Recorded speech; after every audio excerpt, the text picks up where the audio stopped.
सुभाष चंद्र बोस भारतीय स्वतंत्रता संग्राम का वो चमकता हुआ सितारा थे, जिनका जीवन जितना प्रेरणादायी रहा उतना ही रहस्यमय भी। उनका जन्म 23 जनवरी 1897 को उड़ीसा के कटक शहर में हुआ था। उनका परिवार संपन्न और शिक्षित था।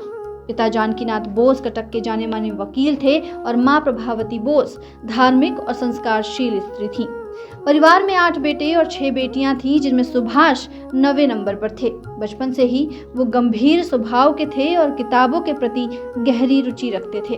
वो भारतीय संस्कृति, धर्म और दर्शन से अत्यधिक प्रभावित थे। उनके ऊपर स्वामी विवेकानंद और रामकृष्ण परमहंस की शिक्षाओं का गहरा असर पड़ा, जिसने उनके जीवन की दिशा ही बदल दी।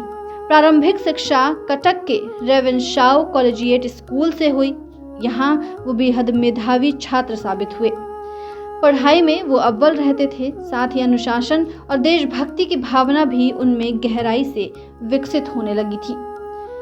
उनकी सोच बचपन से ही सामान्य बच्चों से अलग थी। जब उनके शिक्षक अंग्रेजों के प्रति अत्यधिक झुकाव दिखाते थे तो वो भीतर ही भीतर आक्रोशित हो उठते थे। उन्हें गुस्सा आता था। सुभाष ने युवावस्था में ही ठान लिया था कि वे भारत को पराधीनता की जंजीरों से मुक्त कराएंगे।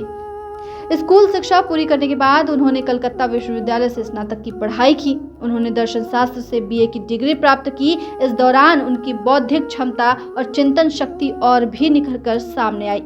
उन्होंने पश्चिमी दर्शन के साथ साथ भारतीय दार्शनिक परंपराओं का भी गहन अध्ययन किया।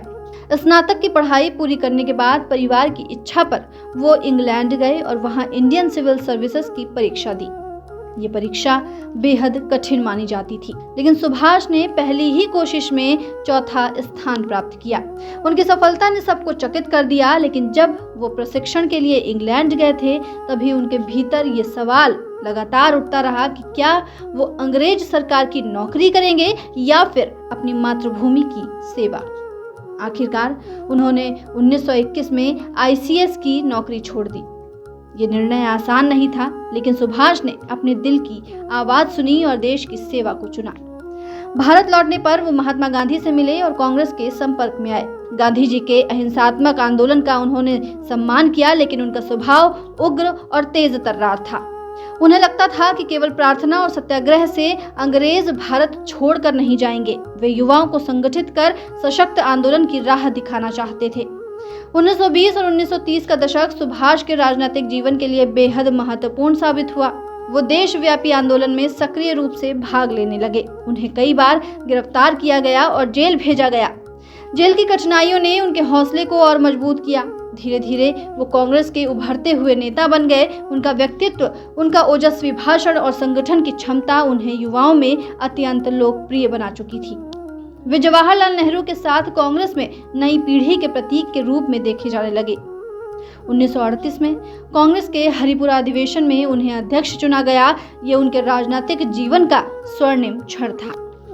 अध्यक्ष बनने के बाद उन्होंने कांग्रेस को एक नई दिशा देने की कोशिश की। उनका मानना था कि स्वतंत्रता केवल भाषणों से नहीं, बल्कि ठोस योजना और औद्योगिक, सैन्य व सामाजिक ढांचे को मजबूत करके ही संभव है। उन्होंने योजना आयोग जैसे संस्था की स्थापना का सुझाव दिया ताकि स्वतंत्र भारत के लिए मजबूत आर्थिक आधार तैयार हो सके। ये सोच उनके दूरदर्शी नेतृत्व को दर्शाती थी, लेकिन कांग्रेस के भीतर उनका रास्ता आसान नहीं था। गांधी जी और उनके समर्थक अहिंसा और क्रमिक सुधारों की राह पर चलते थे, जबकि सुभाष तत्काल और पूर्ण स्वतंत्रता चाहते थे। ये वैचारिक टकराव इतना बढ़ा कि 1939 में जब त्रिपुरी कांग्रेस अधिवेशन हुआ तो सुभाष चंद्र बोस दोबारा अध्यक्ष चुने गए, लेकिन गांधी जी के समर्थक नेताओं ने उनके खिलाफ मोर्चा खोल दिया। अंत में यह हुआ कि सुभाष को इस्तीफा देना पड़ा। ये घटना उनके राजनीतिक जीवन का निर्णायक मोड़ साबित हुई। इसके बाद उन्होंने फॉरवर्ड ब्लॉक नामक एक नया संगठन बनाया और स्वतंत्रता संग्राम को नए तेवर और नई रणनीति देने की ठानी। उनका लक्ष्य स्पष्ट था कि भारत को अंग्रेजों की गुलामी से मुक्त कराना है। वे मानते थे कि युद्ध के इस दौर में अंग्रेज कमजोर पड़ेंगे और ये भारत के लिए स्वतंत्रता हासिल करने का सबसे बड़ा मौका होगा। इसी समय अंग्रेजों ने उन्हें बार बार जेल में भी डाला। द्वितीय विश्व युद्ध शुरू हो चुका था और सुभाष को लगा कि ये वही मौका है जब ब्रिटिश साम्राज्य कमजोर है और भारत को स्वतंत्रता दिलाने की चिंगारी भड़क सकती है। 1941 में उन्होंने कलकत्ता में नजरबंदी से एक साहसी योजना के तहत पलायन किया। वे भेष बदलकर पहले पेशावर, फिर अफगानिस्तान, फिर सोवियत रूस और अंत में जर्मनी पहुंचे। जर्मनी में हिटलर और नाजी शासन से उन्होंने भारत की स्वतंत्रता के लिए मदद मांगी। हिटलर ने उन्हें आधा अधूरा समर्थन दिया और जर्मनी में फ्री इंडिया सेंटर और आजाद हिंद रेडियो की स्थापना हुई। वहां से सुभाष ने पूरे यूरोप और भारत में संदेश भेजा कि भारत को ब्रिटिश गुलामी से मुक्त होना ही चाहिए। लेकिन सुभाष को यह भी समझ आ गया था कि जर्मनी के समर्थन से भारत में ठोस क्रांति संभव नहीं है। तभी उन्होंने जापान का रुख किया। जापान ने पहले ही ब्रिटेन के खिलाफ एशिया में युद्ध छेड़ रखा था और उनकी नजर भी भारत के बाजार और सामरिक महत्व पर थी। 1943 में सुभाष चंद्र बोस सिंगापुर पहुंचे और वहां आजाद हिंद फौज यानी इंडियन नेशनल आर्मी INA का नेतृत्व संभाला। ये सेना पहले मोहन सिंह द्वारा बनाई गई थी, लेकिन सुभाष के नेतृत्व में इसमें नई ऊर्जा और जोश आया। उन्होंने इस सेना को नारा दिया कि तुम मुझे खून दो, मैं तुम्हें आजादी दूंगा। ये नारा भारतीय स्वतंत्रता संग्राम का अमर घोष बन गया। आजाद हिंद फौज ने बर्मा और उत्तर पूर्वी भारत की सीमाओं तक अंग्रेजों के खिलाफ लड़ाई लड़ी। इम्फाल और कोहिमा की लड़ाई में INA ने वीरतापूर्वक मुकाबला किया, लेकिन संसाधनों और आधुनिक हथियारों की कमी के कारण सफलता नहीं मिल सकी। फिर भी इस लड़ाई ने भारतीयों के दिलों में जो आग जलाई, उसने पूरे स्वतंत्रता आंदोलन को और भी मजबूत बना दिया। आजाद हिंद सरकार की स्थापना भी हुई, जिसका मुख्यालय सिंगापुर और बाद में रंगून में रहा। सुभाष ने खुद को आजाद हिंद सरकार का प्रधानमंत्री घोषित किया और अपने झंडे और मुहर के साथ एक स्वतंत्र सरकार चलाने लगे। लेकिन 1945 में जब जापान ने युद्ध हारना शुरू किया तो INA का सपना भी टूटने लगा। हिरोशिमा और नागासाकी पर परमाणु बम गिरने के बाद जापान ने आत्मसमर्पण कर दिया। इसी बीच सुभाष चंद्र बोस ताइवान की ओर विमान से जा रहे थे। 18 अगस्त 1945 को खबर आई कि उनका विमान दुर्घटनाग्रस्त हो गया और वे उसमें गंभीर रूप से जलकर मृत्यु को प्राप्त हो गए। लेकिन यहीं से रहस्य शुरू हो गया। कई लोगों ने कहा कि बोस की मौत ही नहीं हुई। जापान में उनके अंतिम संस्कार की खबर आई, लेकिन भारत में लाखों लोग इस बात पर विश्वास करने को तैयार ही नहीं थे।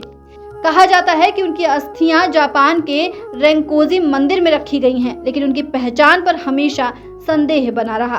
भारत में ये चर्चा चलती रही कि नेताजी रूस चले गए थे और वहां कैद कर लिए गए। कुछ ने तो ये कहा कि वे गुमनाम साधु बनकर भारत लौटे और गुमनामी बाबा के नाम से फैजाबाद में जीवन बिताया। नेताजी की मृत्यु को लेकर कई जांच आयोग बने। शाहनवाज कमेटी, खोसला आयोग, मुखर्जी आयोग ने अपनी रिपोर्ट भी दी। शाहनवाज कमेटी और खोसला आयोग ने कहा कि उनकी मृत्यु विमान दुर्घटना में हुई थी, लेकिन मुखर्जी आयोग ने इससे मानने से इनकार कर दिया और कहा कि इस बात का कोई ठोस सबूत नहीं है कि नेताजी की मौत विमान दुर्घटना में हुई थी। आज तक उनकी मृत्यु का सच एक गूढ़ रहस्य बन गया है। मृत्यु के बाद भी सुभाष चंद्र बोस का प्रभाव भारतीय राजनीति और समाज पर बना रहा। जब INA के सैनिक पर ब्रिटिश हुकूमत ने मुकदमा चलाया तो वो पूरे भारत में आक्रोश फैल गया। वकील के रूप में जवाहरलाल नेहरू और अन्य बड़े नेताओं ने इन सैनिकों का बचाव किया। इस मुकदमे ने अंग्रेजों के खिलाफ जनता का गुस्सा और भड़का दिया और भारतीय सेना तक में विद्रोह की लहर दौड़ गई।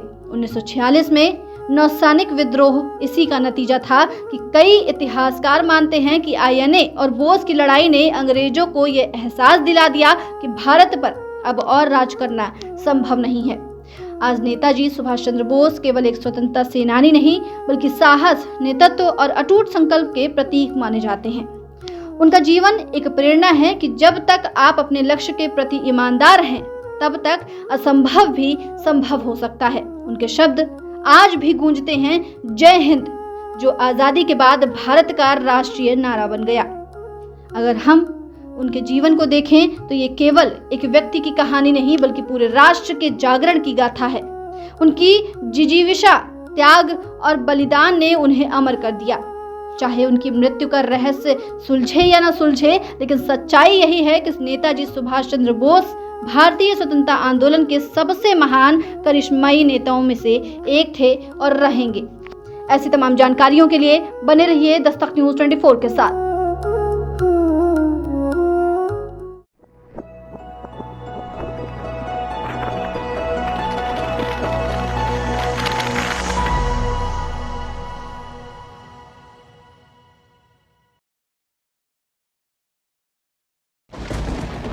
Every drop is a promise of life.